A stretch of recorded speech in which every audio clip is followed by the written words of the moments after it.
सोचिएगा, अगर कोई कर्मचारी कभी ऑफिस आया ही नहीं, कोई ड्यूटी ही नहीं की, कोई पहचान नहीं, फिर भी हर महीने उसकी सैलरी उसके बैंक खाते में पहुंचती रहे और ये सिलसिला 1, 2, 3 महीने का नहीं बल्कि सालों का हो और करोड़ों रुपए उसके बैंक अकाउंट में पहुंच जाए, यकीन करना मुश्किल है। और तब तो और मुश्किल जब ये मामला मुंबई पुलिस से जुड़ा हुआ। मुंबई पुलिस में एक घोस्ट एम्प्लॉय सैलरी घोटाले का जो है वो दावा किया जा रहा है 6.5 करोड़ के करीब। ऐसी सैलरी 10 लोगों को जारी हुई जिनका रिकॉर्ड सिर्फ कागजों पर मौजूद था। क्या है पूरा मामला, समझते चलिए। रिपोर्ट आती है ये जो घोटाला है ये 2019-20 के दौरान हुआ।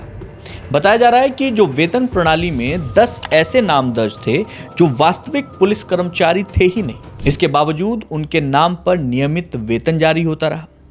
सबसे चौंकाने वाली बात जानते हैं क्या है कि इस फर्जीवाड़े का पता 6 साल बाद चला। 6 साल, जब पुराने सेवार्थ वेतन पोर्टल से नए सॉफ्टवेयर में डेटा ट्रांसफर किया जा रहा था, इसी दौरान रिकॉर्ड में कुछ गड़बड़ियां दिखाई दी। जांच के शुरुआती निष्कर्षों के अनुसार जो फर्जी कर्मचारियों के नाम वेतन सूची में जोड़े गए और उनके बैंक खातों में जो पैसे भेजे जाते रहे वो इसी सिस्टम की गड़बड़ी से सामने आया।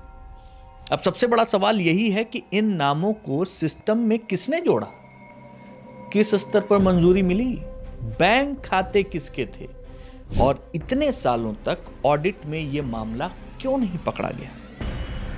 इन्हीं सवालों के जवाब तलाशने के लिए जांच एजेंसियां रिकॉर्ड, बैंक ट्रांजैक्शन और सरकारी अधिकारियों की भूमिकाओं में क्या है इनकी संलिप्तता जांच कर रही। कार्रवाई किस पर हुई है? रिपोर्ट्स की माने तो इस मामले में 5 लोगों के खिलाफ केस दर्ज किया गया है। वहीं जांच को आगे बढ़ाने के साथ 2 अधिकारियों को निलंबित किए जाने की खबरें सामने आई हैं। हालांकि जांच जारी है, अंतिम जिम्मेदारी तय होना बाकी है। यह मामला सिर्फ पैसों की हेराफेरी का नहीं है मेरे दोस्त।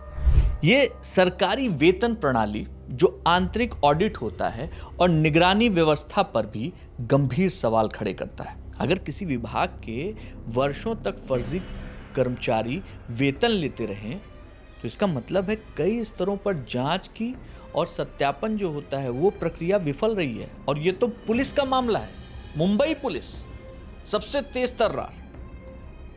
अब यह भी जांच की जा रही है कि क्या ऐसी अनियमितताएं सिर्फ मुंबई तक सीमित थी या कहीं और भी इसी तरीके की गड़बड़ियां की गई हैं। महाराष्ट्र के दूसरे जिलों में भी छोटे स्तर पर जो वेतन संबंधी अनियमितताएं हैं उनकी समीक्षा भी की जा रही है।